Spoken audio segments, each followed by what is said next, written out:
Добри дошли в канала ми. Днес ще говорим за една тема, за която не се тръби много в нашето съвремие, но е с дълбока историческа важност. Глава 1. Цената на захарта. Животът в Сен-Доменг.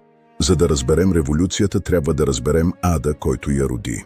В края на 18 век френската колония Сен-Доменг е най-богатата в света, известна като перлата на Антилите. Тя произвежда невероятните 40% от захарта и 60% от кафето, консумирани в цяла Европа. Но този просперитет има цена. Обществото е разделено на касти. На върха са белите плантатори, а в основата близо половин милион поробени африканци. Животът в плантациите е серия от безкраен труд под палещото слънце и немислима жестокост от страна на надзирателите. Смъртността е толкова висока, че един новопристигнал роб има едва 7 години живот. Захарта буквално се пречиства с кръв, но духът не може да бъде държан в окови вечно. В тъмнината на джунглите се провеждат тайни срещи и вудо-ритуали. Идеите на просвещението и Френската революция за всеобщи човешки права достигат до бреговете на Хаити. Жестокият черен кодекс, който третира хората като собственост, започва да губи своята власт над умовете на потиснатите. Робите в Сен-Доменг си задават прост въпрос.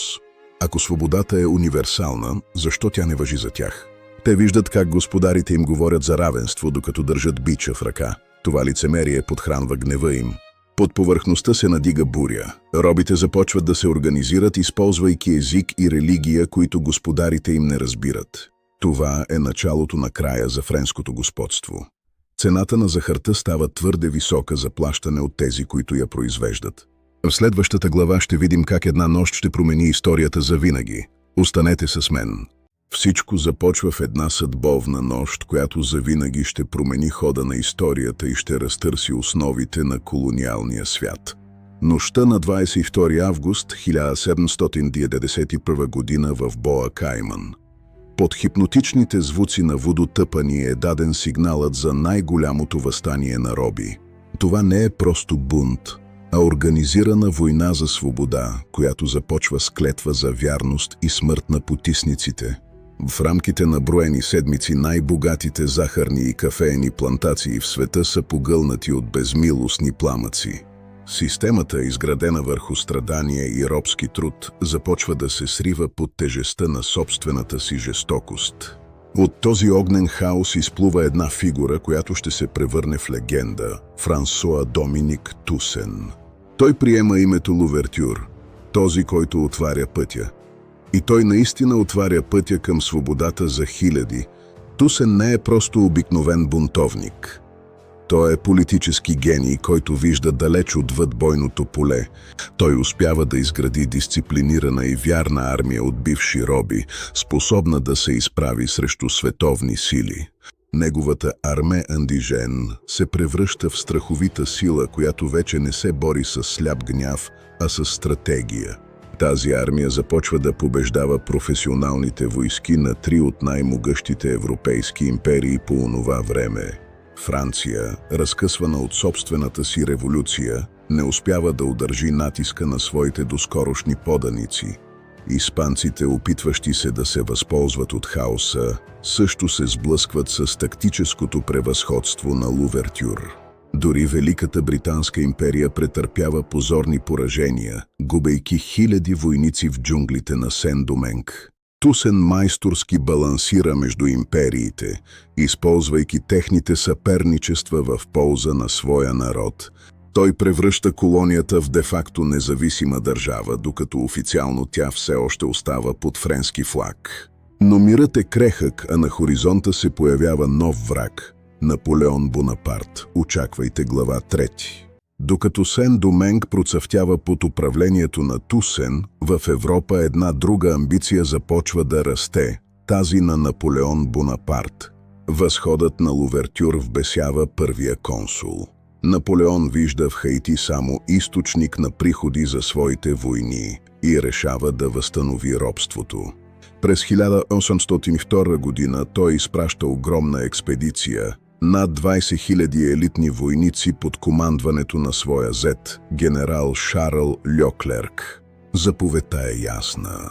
Пълно разоръжаване на черните войски, възстановяване на стария ред и залавянето на човека. който дръзна да се нарече лидер. Въпреки героичната съпротива, Тусен е подмамен на преговори под фалшиво обещание за безопасност. Това е акт на върховно предателство. Той е арестуван пред очите на своите хора и незабавно депортиран към Франция. Той напуска острова, но духът му остава там.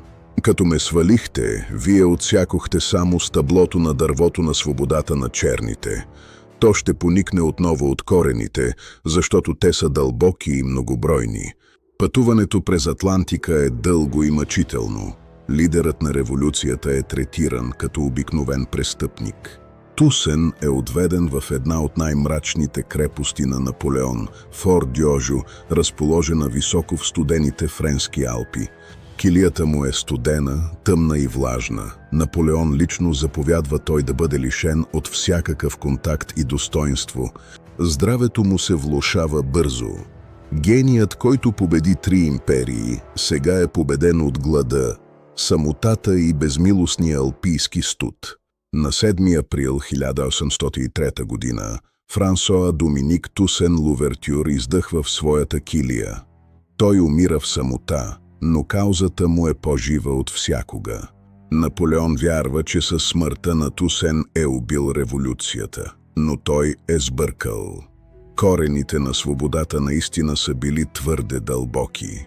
Предателството на Франция само обединява народа на Сен-Доменг в обща цел – пълно изтребление на колонизаторите и обявяване на независимост. Трагедията на Тусен е искрата, която подпалва крайния триумф. В следващата последна глава ще видим раждането на първата черна република в света. След смъртта на Тусен, пламъкът на свободата не угасва. Той се превръща в пожар, който никой не може да спре. Новият лидер Жан-Жак Десалин не вярва в преговорите. Той знае, че свободата се извоюва само с кръв и пълно изгонване на французите. През ноември 1803 година се разиграва решителната битка при Вертиер. Хаитянската армия нанася съкрушителен удар на остатъците от Наполеоновата мощ. Победената и покосена от жълта треска френска армия е принудена да капитулира. Мечтата на Наполеон за американска империя е погребана тук. Ражда се нов символ. Бялото от френския флаг е премахнато завинаги, оставяйки синьото и червеното, съюзът на чернокожите и мулатите. На 1 януари 1804 година Десалин обявява независимостта. Колонията Сен-Доменг престава да съществува. Ражда се Хаити, името дадено от коренното население.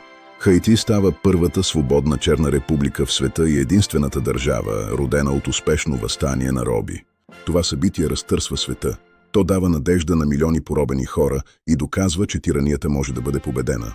Наследството на революцията е завет за смелост, чест и непреклонна воля за самоопределение. Хаити е фар на свободата. Въпреки трудностите, пред които е изправена нацията през вековете, духът на 1804 година остава жив във всеки хаитянин.